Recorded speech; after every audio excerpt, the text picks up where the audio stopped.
한 주간 여러분 잘 지내시고 또 오늘 이렇게 건강한 모습으로 뵙게 되어서 하나님께 영광을 올려드립니다. 여러분 우리가 지금 마태복음을 살피면서 예전에 들었던 그런 예수님에 대한 이야기들을 다시 한번 상기하면서 예전에는 잘 미처 몰랐던 그런 본문의 세세한 부분들도 우리가 알면서 많은 것을 배워가고 있습니다. 특별히 예수님이 이 땅에 오심으로 말미암아 하나님이 약속하셨던 하나님 나라가 이미 이 땅에 임하였고 이제 곧 완성될 날이 있다는 것을 우리가 알게 되었고요. 그 예수님은 하나님 나라의 왕으로서 이 땅에 오셔서 그의 백성들을 불러 모으신다라는 것을 살펴보았습니다. 특별히 지난 2주 동안에는 그 예수님께서 하나님 나라의 풍성한 배부름을 나타내시기 위해서 오병이어 사건으로 남자만 5천 명, 여자까지 아이들까지 합쳐서 한 2만 명 되는 사람들의 배를 아주 부르게 그렇게 해주셨죠. 그것은 바로 앞으로 완성될 예수님의 재림으로 말미암아 완성될 하나님 나라의 풍성한 축복을 미리 맛볼 수 있도록 해주셨습니다. 그런데요, 안타까운 것은 아직 하나님 나라가 완성되지 않았기 때문에 하나님의 백성들이 이 세대 속에서 살아갈 때는 제자들이 갈릴리 바다에서 갈릴리 호수에서 풍랑을 만난 것처럼 우리 인생 가운데도 풍랑이라는 것이 올 때가 있다는 것이죠. 그런데 그 제자들이 그것을 헤쳐나가기 위해서 열심히 애를 쓰지만 예수님께서는 밤이 가장 깊은 제4경에 그들을 찾아와서 그들을 도와주시는 장면을 지난주에 살펴봤습니다. 그래서 여러분들 어떻습니까? 우리 인생 살아가면서 하나님의 백성이지만 아직 완성될 하나님 나라가 임하지 않았고 이미 임하여 하나님 나라의 백성은 되었지만 여전히 이 세대 속에 고난이 있는 가운데 언제 주님이 도우실지 알지는 못하지만 우리가 주님이 반드시 우리를 도우신다는 믿음 가지고 우리가 살아가야 된다라는 것을 살펴보았습니다. 그래서 여러분들 가운데 혹 1경이나 2경, 3경 가운데 고난을 당하시는 분들이 있다면 주께서 곧 4경에 오신다는 사실을 알고 믿음에 흔들리지 않도록 우리가 말씀을 살펴보았습니다. 자, 이제 예수님께서는 벳세다 지역에서 오병이어 기적을 베푸시고 이제 바다를, 벳세다는 갈릴리가 이렇게 있으면요 북동쪽에 위치하고 있습니다. 근데 북서쪽에 게네사렛 지역이 있고 그 게네사렛 지역 밑에 디베랴 지역이 있습니다. 그래서 디베랴에서 벳세다로 가셨다가 이제 다시 디베랴 북쪽인 게네사렛 지역으로 가는데 이 게네사렛에 가버나움이라는 또 도시도 있지요. 그래서 이렇게 예수님께서 이동을 하시면서 이 귀한 사역을 감당하시는데요. 자, 그래서 이제 34절에 보면 건너가 게네사렛 땅에 이르게 됩니다. 근데 이 게네사렛은 가버나움과 가깝다고 그랬죠. 그래서 이 가버나움에서 예수님이 주로 사역을 많이 하셨는데 그 소문이 그 지역에 다 퍼졌어요. 그래서 예수님만 등장하기를 기다리는 많은 사람들이 있었습니다. 왜냐하면 아픈 사람들이 많거든요. 그래서 여러분 우리도 이제 병원에 가보면 알 수 있죠. 평소 때 이렇게 활동할 때는 잘 모르지만 종합병원 이런 데 가보면 무슨 말 합니까? 보통 야, 세상에 아픈 사람이 이렇게 많구나. 그렇게 말을 한단 말이죠. 그러니까 이 예수님 시대 때도 마찬가지입니다. 예수님만 만나면 어떠한 병이든지 고침을 받는다라는 소문이 이제 퍼져나가는데 이 게네사렛 지역에 또 그런 소문이 있었죠. 그래서 35절에 보면 그곳 사람들이 예수이신 줄을 알고 그 근방에 두루 통지하여 모든 병자를 예수께 데리고 와서 이렇게 표현하고 있습니다. 그래서 이 많은 사람들이 예수님을 보고 막 몰려들죠. 예수님 좀 쉬셔야 되는데 그 제자들하고 그저 밤새 오셨잖아요. 물론 이제 이 시간의 순서가 딱딱딱 그렇게 된 건지 아니면 오신 후에 나중에 이제 소문이 퍼졌든지 어쨌든 마태는 그 사건을 이렇게 연속적으로 기록하고 있습니다. 자, 많은 사람들이 와서 이제 36절에 보니까 다만 예수의 옷자락에라도 손을 대게 하시기를 간구하죠. 왜 그랬을까요? 왜냐하면 예수님 만나서 안수 받고 막 기도 받고 그러기에는 사람이 너무 많은 거죠. 그러니까 시간은 없고 사람은 많으니까 대체 방법을 생각하는 거죠. 야, 예수님이라면 하나님이신데 옷자락만 만져도 낫겠구나. 자, 가서 이제 이야기를 해보자. 그래서 이제 예수님한테 가서 옷자락만 만지면 안 될까요? 이렇게 이제 질문을 하니까 예수님이 괜찮다. 그래서 만지니까 나았어요. 놀라운 기적이지요. 예.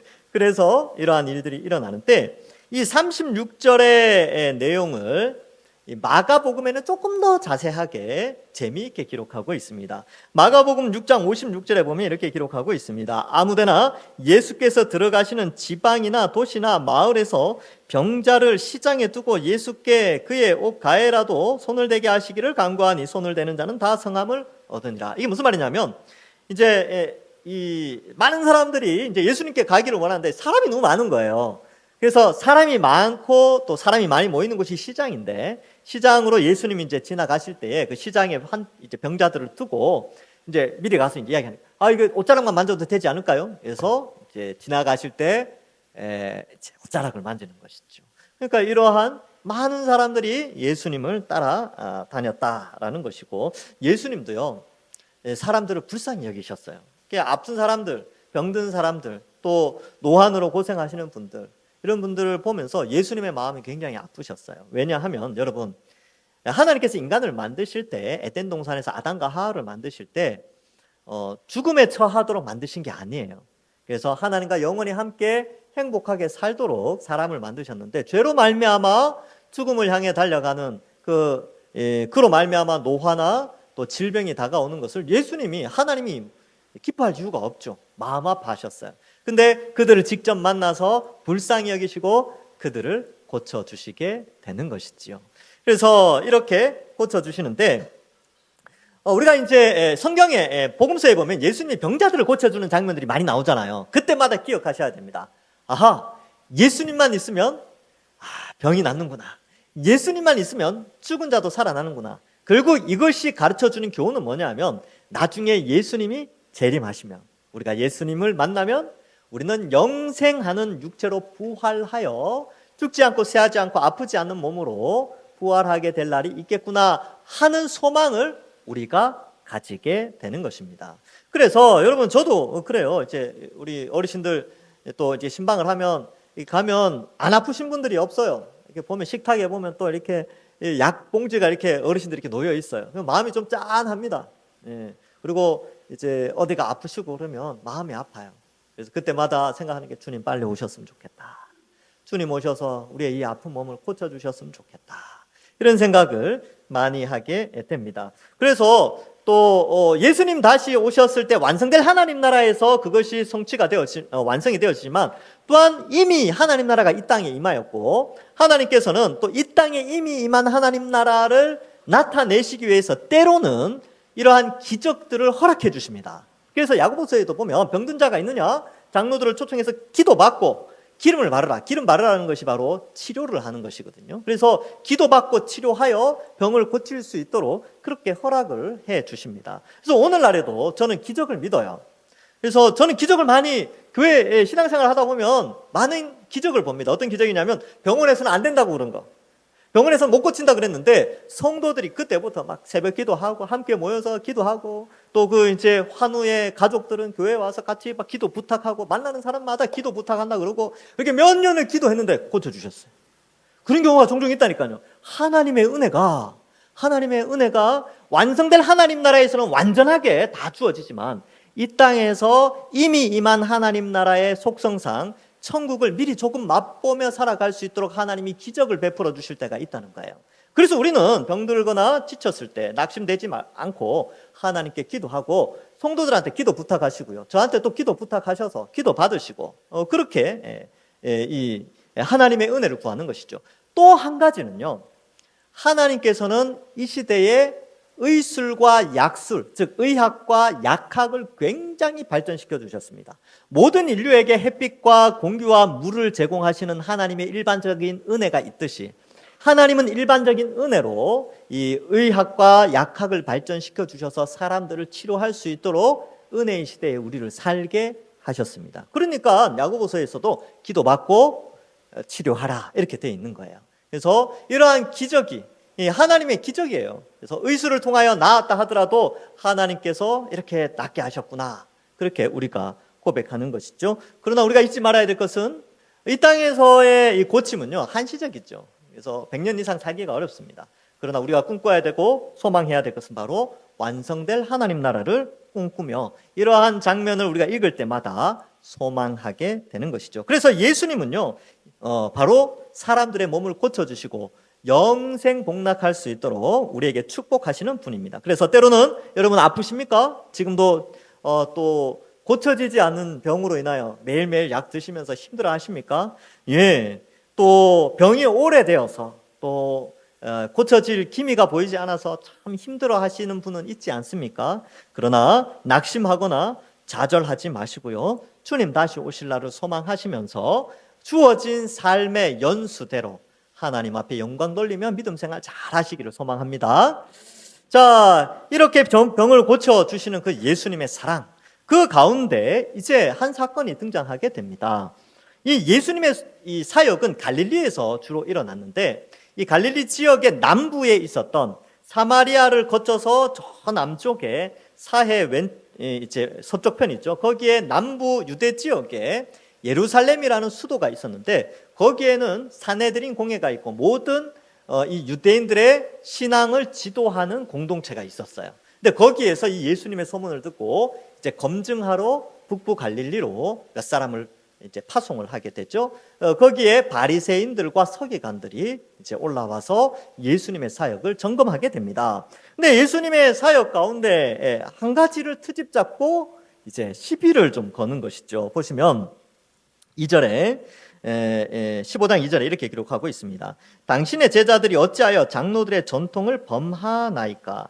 떡 먹을 때 손을 씻지 아니하나이다. 이렇게 표현하죠. 즉 이 말은 뭐냐면 우리 유대 사회 속에서 이 장로들의 전통이 굉장히 중요한데, 아니 당신 제자들은 손도 안 씻고 떡을 먹습니다. 이런 표현을 해요. 그 장로들의 전통 안에 떡을 먹기 전에, 음식을 먹기 전에는 손을 씻고 먹을 것을 표현하는 것이죠. 근데 우리가 생각해 볼 때는 이거는 위생에 관한 문제 아닌가요? 그러니까 건강하기 위해서 손을 씻고 밥 먹죠.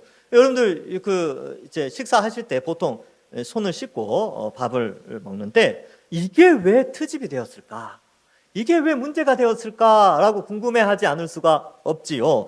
그래서 이 부분을 마가복음 7장 2절에서는 조금 더 마가가 이 부분을 설명해 주고 있습니다. 마가복음 7장 2절에 보면 그의 제자 중 몇 사람이 부정한 손, 곧 씻지 아니한 손으로 떡 먹는 것을 보았더라. 이렇게 기록하고 있습니다. 여러분, 손을 씻지 않는 것이 위생의 문제로 접근하지 않고 이 당대의 바리새인과 서기관들은 부정하냐 정결하냐의 문제로 접근을 했어요. 즉 죄가 되느냐 죄가 안 되느냐의 문제로 접근을 했다는 것이죠. 여러분, 손을 안 씻는 게 죄가 됩니까? 죄라는 게 뭡니까? 하나님이 원하시는 그 방향에서 벗어나는 게 죄 아닙니까? 그렇죠? 그래서 하나님의 뜻을 어기는 것이 죄인데 손 안 씻는 것이 죄라고 이 사람들은 생각하고 있는 거예요. 근데 왜 이런 배경이 생겨났을까? 그 이유가 있습니다. 이 마가복음에서는 이 부분을 조금 더 자세히 설명하는데, 그 당시에 이런 문화가 있었어요. 시장에 갔다가 들어올 때 옷에 물을 뿌려요. 이제 물을 이렇게 톡톡 뿌리는 거죠. 그러면서 나는 이제 깨끗해졌다. 죄로 물들었지만 물 뿌림으로 그 형식을 통하여 깨끗해졌다. 이렇게 생각을 했다는 것이죠. 그리고 그런 문제도 있었어요. 잔, 그리고 주발, 녹그릇 이런 것들을 막 씻었어요. 그래야 깨끗해진다, 정결해진다 이렇게 생각을 한 거죠. 여러분, 정결해지는 것과 위생이 깨끗해지는 것과는 달라요. 개념을 아시겠죠? 보통 정결하다 그러면 죄를 씻는다는 개념이 있는데, 이 사람들은 물건을 씻어서 정결해진다고 생각하니까 이 형식이 본질을 완전히 이제 무시하고 본질의 의미보다는 형식으로 이 본질의 의미를 망각해서 이상한 형태로 흘러가는 그러한 이 당시의 문화를 설명해주고 있다는 것이죠. 말씀에 대한 올바른 이해가 없었어요. 레위기 11장 31절과 32절에 보면 이것에 대한 배경을 좀 설명하는데요. 이렇게 기록합니다. 모든 기는 것 주로 파충류입니다. 모든 기는 것 중 이것들은 내게 부정하니 그 주검을 만지는 모든 자는 저녁까지 부정할 것이며, 이런 것 중 어떤 것의 주검이 나무 그릇에든지 의복에든지 가죽에든지 자루에든지 무엇에 쓰는 그릇에든지 떨어지면 부정하여 지리니 물에 담그라. 저녁까지 부정하다가 정할 것이며. 여러분, 레위기는 광야 40년 동안 이 광야 생활을 하는 이스라엘 민족에게 주신 말씀이에요. 그러면 광야 생활을 하다 보면 파충류들이 많죠. 이제 광야에는 파충류들이 많은데 얘네들이 우리가 이제 이 식탁을 차려 놓는다고 해서 얘네들이 이게 인간이 밥 먹을 때니까 우리가 피하자 그렇게 하지 않아요. 막 돌아다닙니다. 그죠? 그런데 간혹 이제 그릇에 떨어질 때도 있고 또 그것을 치우기도 하고 또 죽어 있으면 그걸 또 치워야 되잖아요. 근데 걔네들이 몸에 세균이 많아요. 그리고 이제 바깥에 돌아다니까 얼마나 세균이 많겠습니까? 그러니까 하나님은 하나님의 백성들을 사랑하시니까 그들의 건강을 위하여서 이런 것들을 부정하니까 너희들 깨끗하게 씻고 정결하게 한 다음에 주발도 깨끗이 씻고 그렇게 하라라는 의미가 있었습니다. 근데 이 사람들은요, 이 형식을 통하여 사람들을 평가하기 시작하는 거예요. 그러니까 이 그릇을 안 씻으면 죄인이라고 여기는 거죠. 손을 안 씻으면 부정하다, 너는 부정한 사람이야, 이렇게 평가를 하는 일종의 형식을 가지고 그 사람의 내면을 판단해버리는 그런 오류를 범하게 되었던 것입니다. 그래서 이러한 위생과 건강의 문제를 종교적 의미로 갖고 와서 사람들을 평가하는 그런 유대교로 형식주의 종교로 변질시켜 버린 것이지요. 여러분, 그래서 이 부정한 손 이런 표현을 마가복음에서 썼는데 이 부정하다라는 게 구약 성경에 굉장히 많이 나와요. 근데 이 단어를 제가 한번 찾아봤어요. 찾아보니까 히브리어로 타메라는 단어인데 TWOT라는 히브리어 사전이 있습니다. 거기에 이제 찾아보니까 이렇게 기록하고 있어요.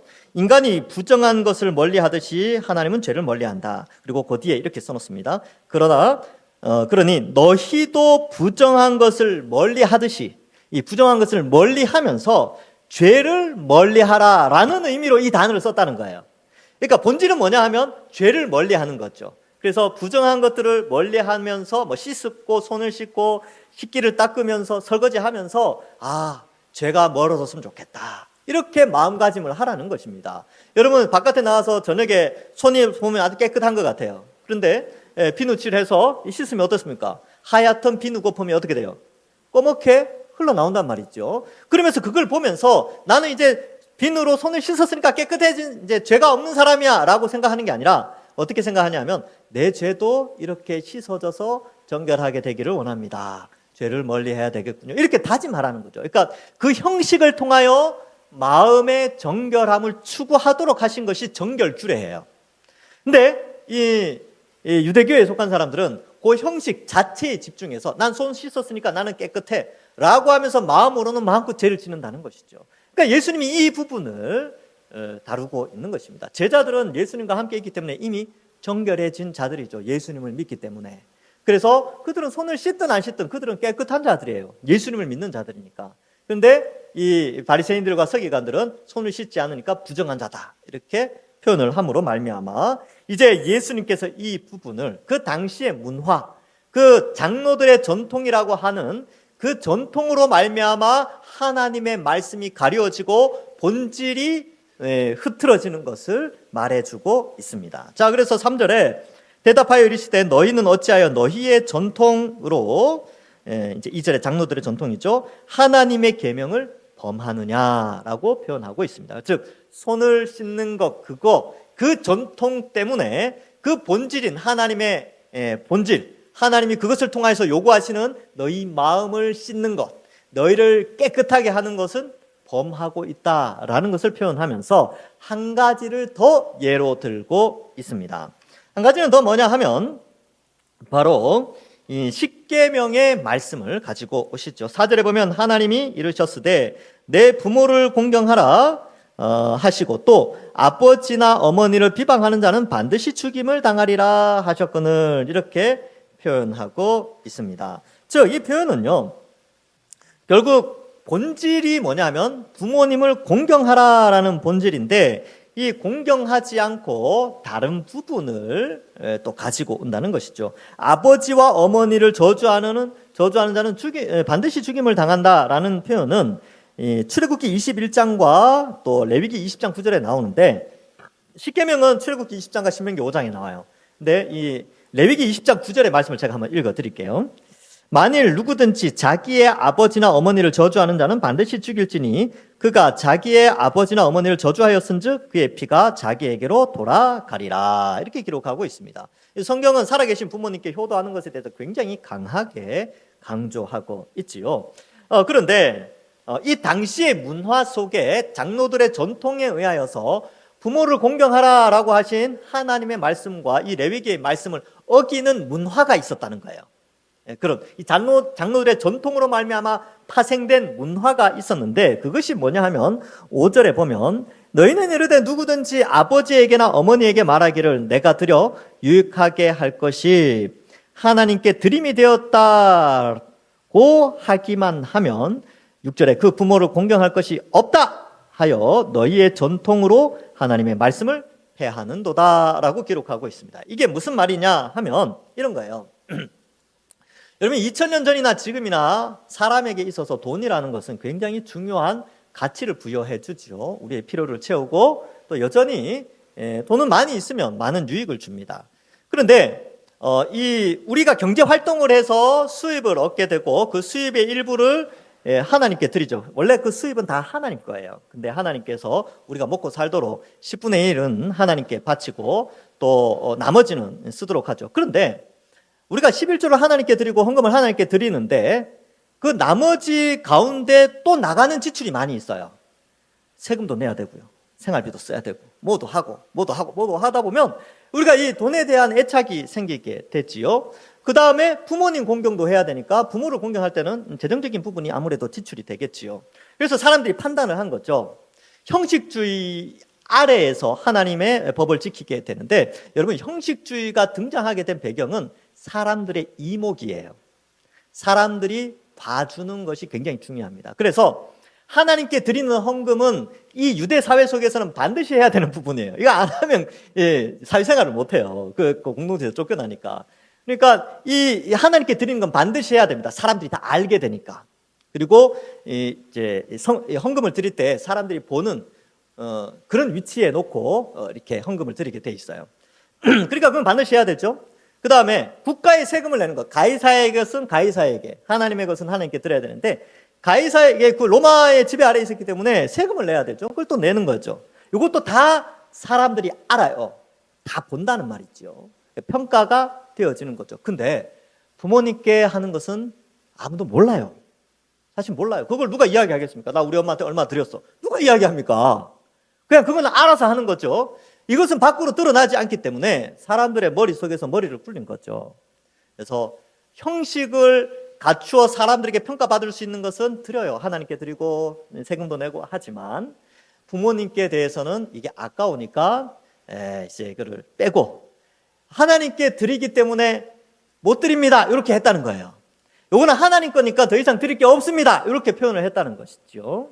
그래서 예수님께서 이 문제를 지적하면서 그렇게 말을 할 때에 사회적으로 그 문화가 그걸 용인해 줬다는 겁니다. 부모님께 효도하지 않아도 하나님께만 잘하면 괜찮다라고 용인을 해줬다라는 것이죠. 그러나 예수님은 10계명, 대명제죠. 1계명부터 4계명까지는 하나님에 대해서, 5계명부터 10계명까지는 사람에 대한 계명인데 그 중에 첫 번째 해당되는 내 부모를 공경하라, 이 부분에 있어서 너희가 만들어낸 장로들의 전통 때문에 지금 너희는 하나님의 말씀을 범하고 하나님의 말씀을 폐하고 있다. 이것을 말해주고 있는 것입니다. 그래서 여러분, 이 하나님께 드림이 되었다라는 이 단어를 이 마가복음에서는 고르반이라고 표현합니다. 고르반, 히브리어인데요. 이 단어의 뜻은 하나님께 드려진 예물, 이런 뜻이 바쳐진 예물이라는 의미가 있습니다. 그래서 여러분, 하나님께 바치는 게 너무 귀하죠. 하나님을 중심으로 살아가는 것이 굉장히 중요합니다. 그러나 하나님을 위한다라고 하면서 하나님의 말씀을 어기면 안 되지 않습니까? 이것은 모순이 되는 것이지요. 그래서 이러한 부분이 있는데, 여러분, 오늘날 우리에게 고르반은 어떤 것입니까? 앞에 나오는 이 내용뿐만 아니라 나는 주를 위해서 헌신하고 주를 위해서 살고 막 그저 여러 사람들이 인정해주고 이런 걸 좋아하는데 정작 표시나지 않는 하나님의 말씀, 누구도 알지 못하는 하나님의 말씀을 어기고 있지는 않습니까? 성경에 보면 어떻습니까? 부부관계, 이건 남들이 몰라요. 그런데 성경은 어떻게 기록하죠? 아내들은 남편을 주님께 대하듯이 순종하라. 또 남편들은 아내들에게 예수님께서 교회를 위하여 자기 목숨을 주신 것처럼 사랑하라. 그 죽으라는 것이죠. 그리고 죽게 하듯 순종하라는 것이죠. 이런 부분 얼만큼 잘하고 있습니까? 하나님을 섬긴다고 하면서 남편을 무시하고 아내를 아주 이렇게 함부로 대하고, 그것은 그 하나님을 섬긴다라고 하지만 나머지 부분, 성경에 명확하게 기록된 아내와 남편에 대한 하나님의 명령을 어기는 것이죠. 자녀들은 어떻습니까? 우리 지난주 부흥회 때도 이거 살폈는데, 자녀들을 넓게 하지 않고 주의 교훈과 훈계로 양육해야 되는데, 주님만 잘 섬기면 되니까 자식들은 어디 가서 살든지 내팽개치고, 그죠? 평일날 알아서 살라 그러고, 그냥 주만 잘 섬기면 된다. 그리고 옛날에 그런 사람들이 있었어요. 기도원에 가서 살아요. 애들 다 내팽개치고. 애들 잘 이렇게 해야죠. 교육시키고 먹이고 하고 기도하는 건 괜찮은데, 그런 것들 다 내버리고 그러면 문제가 발생한다는 것이죠. 오히려 하나님의 영광을 가리기 때문에 그렇다는 것입니다. 그리고 직장에서는 어떻습니까? 월요일부터 토요일까지 저는 여러분들의 삶을 알지 못합니다. 여러분들도 주변에 있는 사람들이 어떤 직장 생활을 하는지 몰라요. 아무도 몰라요. 그러니까 형식주의에 빠진 사람들은 남들이 보지 않으면 그 부분을 귀하게 여기지 않습니다. 그러나 하나님의 말씀은 우리가 다른 사람들이 인정하든 인정해주지 않든 어떠한 위치에 있든지 우리의 일상에 사명이 있다는 것을 말씀해주고 있지요. 역시 에베소서에 보면 이 주인 혹은 위에 있는 권위에게 순종하도록 하고요, 죽게 대하듯, 그러니까 우리가 사회생활할 때 위에 있는 권위에게 주님께 대하듯 그렇게 하라고 돼 있어요. 그리고 어느 정도 위치에 있는 사람은 밑에 질서상 밑에 후배들이나 후임들을 향하여서 대할 때는 그들의 위에 있는 권위가 내가 아니라, 그들의 주인이 내가 아니라 하나님이시다 라는 것을 가지고 그들을 존중해 주라고, 공갈과 협박을 그치라고 돼 있어요. 그러니까 이러한 부분들이 아주 중요한 것이죠. 하나님만 잘 섬기고 일상의 사명들, 가정의 사명들, 직장의 사명들 다 내팽개치고 하나님만 잘 섬기면 된다라고 하는 것을 묵인해 주던 시대가 바로 2000년 전 유대 사회의 속이었습니다. 그러나 예수님이 오셔서 하나의 단적인 예를 딱 들죠. 하나님 잘 섬겨야지. 그러나 그것 때문에, 그 이유 하나 때문에 나머지 하나님의 계명들을 다 어기고 있는 그들을 지적하고 있는 것이죠. 고르반의 의도가 절대 나쁜 게 아닙니다. 하나님께 드리는 건 드려야죠. 그러나 정작 또 다른 큰 하나님의 계명을 버리게 되기 때문에 문제가 발생한 것이죠. 이것은 하나님 뜻이 아니고 장로들이 잘못된 전통으로 그것을 만들었던 것입니다. 우리는 그렇지 않는지 한번 잘 생각해 봐야 하겠죠. 여러분, 신앙생활도 열심히 하셔야 됩니다.